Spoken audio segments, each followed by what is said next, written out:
तो आज हम लोग पढ़ने वाले हैं बालाजी प्रकाशन कक्षा 9 का पहला चैप्टर है वास्तविक संख्याएं, जिसका पहला अभ्यास कल हम लोग कर चुके हैं।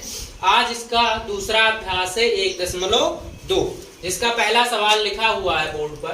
पहला सवाल कह रहा है निम्न प्रत्येक शांत दशमलव पूर्णांकों को भागफल में व्यक्त कीजिए। ठीक है, इसको बटे में बदल देना है, P बटा Q के रूप में लिख देना है। और ऐसे सवाल हम लोग कल कर चुके हैं। ठीक है, देखिए जैसे पहले का अगर हमको हल करना हो तो ये आपको दिया क्या है क्वेश्चन, फर्स्ट पार्ट इसका ये है 0.9। ठीक है, 0.9 और 0.9 में दशमलव हटाने के लिए हम लोग क्या करते हैं, अगर दशमलव के बाद एक अंक है तो 10 से भाग, अगर दशमलव के बाद 2 अंक है तो 100 से भाग, अगर दशमलव के बाद 3 अंक है तो 1000 से भाग किया जाता है, दशमलव के बाद 4 अंक है तो 10,000 से भाग किया जाता है। ठीक है, यहाँ दशमलव के बाद कितना अंक है, 1 अंक है, तो यहाँ बटा 10 कर देंगे। 10 करने से क्या होगा, दशमलव हट जाएगा, ये 9 बटा 10 आ गया और यही आपका क्या हो जाएगा आंसर। अब ये कटेगा भी नहीं, है ना। ये हो गया, हल हो गया भाई। बहुत ही आसान सवाल है, बिल्कुल एकदम से हल हुआ, है ना। तो 0.67 इसको दशमलव बदलने के लिए हम लोग क्या करेंगे, सॉरी भागफल के रूप में लिखने के लिए क्या करेंगे, माइनस 0.67, दशमलव बाद कितना अंक, 2 अंक है तो 100 से भाग कर देंगे। तो जब 100 से भाग करेंगे तो ये दशमलव आपका हट जाएगा, कितना आ जाएगा, -67/100, यानी 67 बटा 100। देखिए कटेगा भी नहीं, 67 अभाज्य संख्या है, बहुत बढ़िया। और तीसरा सवाल देखिए, तो तीसरा सवाल क्या है, -0.35। ठीक है, तो यहाँ आप क्या कर लेंगे, -0 दशमलव के बाद 2 अंक है तो 100 से भाग कर लेंगे, 100 से भाग करेंगे दशमलव हट जाएगा, -35 बटा 100 आएगा। काटेंगे 5 सते 35 और 20 पंचे 100, तो ये आ जाएगा आपका -7 बटा 20। इसका आंसर क्या होगा, -7 बटा 20। अगला चौथा सवाल देखिए, फोर्थ पार्ट इसका 1.075। ठीक है, इसको लिखेंगे 1.075 बटा कितना, 1000, दशमलव के बाद 3 अंक है तो 1000 से भाग करेंगे जी। ठीक है भैया, ये दशमलव से मतलब दशमलव हट जाएगा, अब ये आ जाएगा 1075 बटा 1000। देख लो 43 बटा 40 में आए तो बता, तो ये आ जाएगा, 5 से काटेंगे 5 दूनी 10 और 5 एकन्नम 5 और 5 बचे 25, 5 बचे 25 और 5 से इसको भाग करेंगे, 5 दूनी 10, ये 200 हो जाएगा। अब फिर काट देंगे 5 से, 5 चौका 20, 40 आ जाएगा, 5 से इसको 5 चौका 20, 5 तिया 15, तो ये आ जाएगा आपका 43 बटा 20। इसका आंसर आ जाएगा 20 में 40 सर, 43 बटा 40। तो दूसरा सवाल इसका है, दूसरे का फर्स्ट पार्ट, ये इस टाइप के क्वेश्चन आप लोग लगा चुके हैं एक्सरसाइज 1.1 में, इस टाइप के सवाल आप लोग लगा चुके हैं। फिर से एक बार देखते हैं। बालाजी की सबसे बड़ी खासियत यही है कि इसमें मतलब सवालों को ढेर सारा प्रैक्टिस करने का आप लोगों को मिल जाता है जी। ठीक है, पहला सवाल आपके पास है 0.7 पर बार लगा है। ठीक है जी सर, यहाँ हम क्या करते हैं, x बराबर मान लेते हैं 0.7। अब दशमलव के बाद केवल एक ही अंक है और जिस पर बार लगा है, तो इसलिए यहाँ इसका दशमलव हटाने के लिए हम क्या कर देंगे, 7 दशमलव और बार एक साथ हटाना है दोनों, तो 7 बटा 9 हो जाएगा, बस काम खत्म, सिंपल सा आंसर आ गया।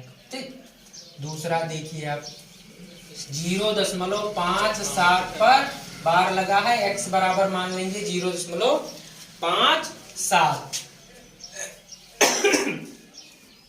x बराबर आपका आ जाएगा 0.57 यानी बार और दशमलव एक साथ हटाने के लिए सीधा सीधा आ जाएगा 57/99।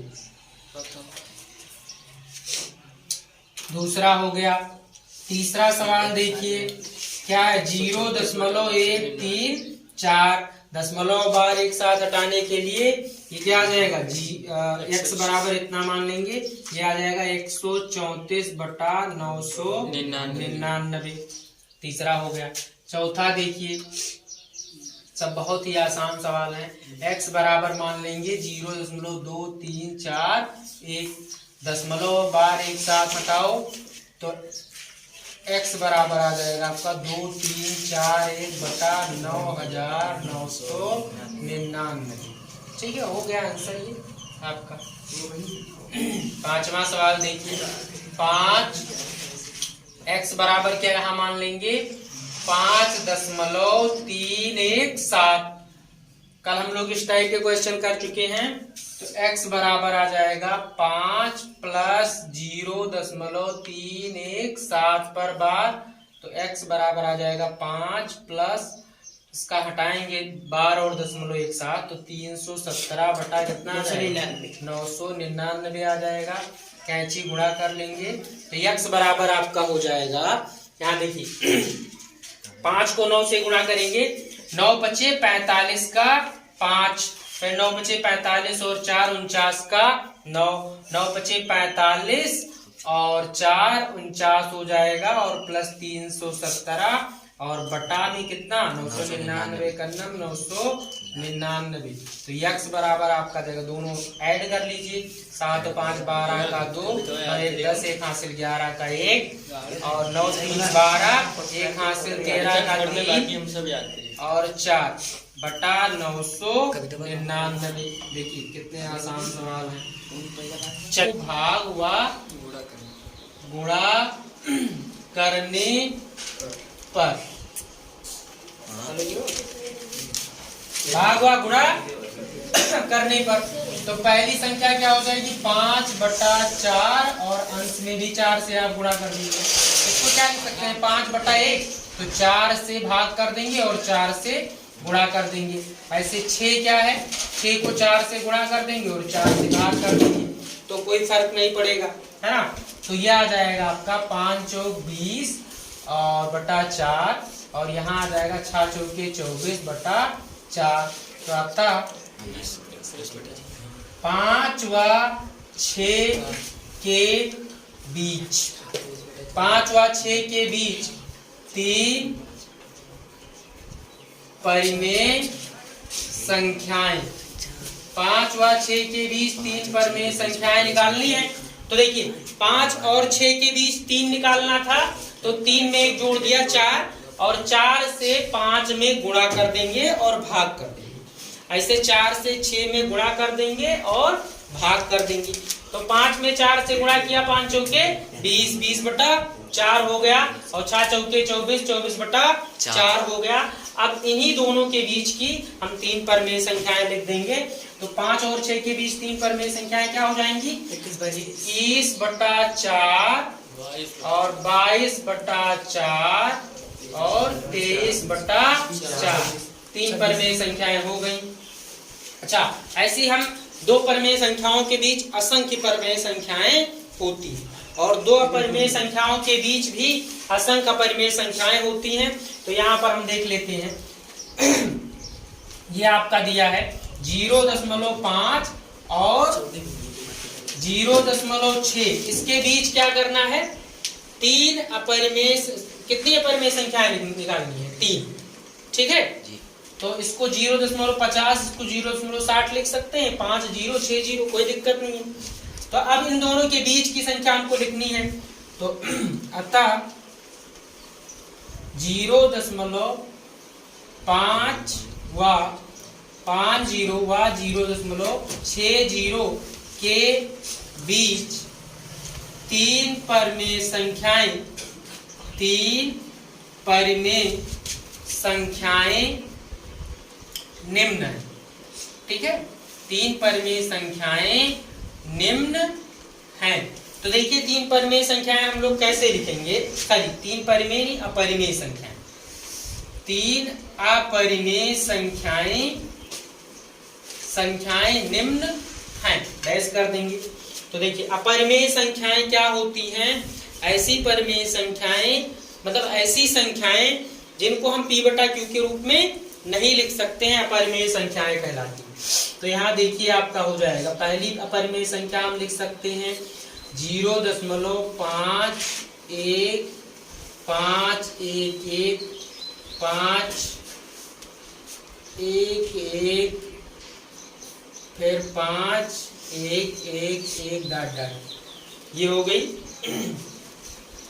ऐसे दूसरी देख लीजिए 0.52525252 फिर 5222 डॉट डॉट हो गया। तीसरी परिमेय अपरिमेय संख्या लिख सकते हैं 0.5 दो बार 3 लिख देंगे, 5 3 बार 3 लिख देंगे और 5 4 बार 3 लिख देंगे, और ये हो जाएगा आपका, ये 3 अपरिमेय संख्याएं हो जाएंगी। ठीक है, चलिए √2 और √7 के बीच 3 परिमेय संख्याएं निकालनी है, तो हल करेंगे। √2 और √7 के बीच, तो √2 के 2 और √7 के बीच आता है √3 आएगा, √4 आएगा, लेकिन 4 का वर्गमूल 2 होता है तो परिमेय हो जाएगा। तो √2 व √7 के बीच 3 अपरिमेय संख्याएं, अपरिमेय संख्याएं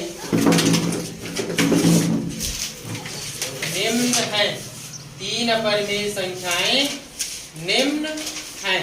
पहला आप लिख लीजिए √3, √5 और √6, ये हो जाएगा आपका आंसर।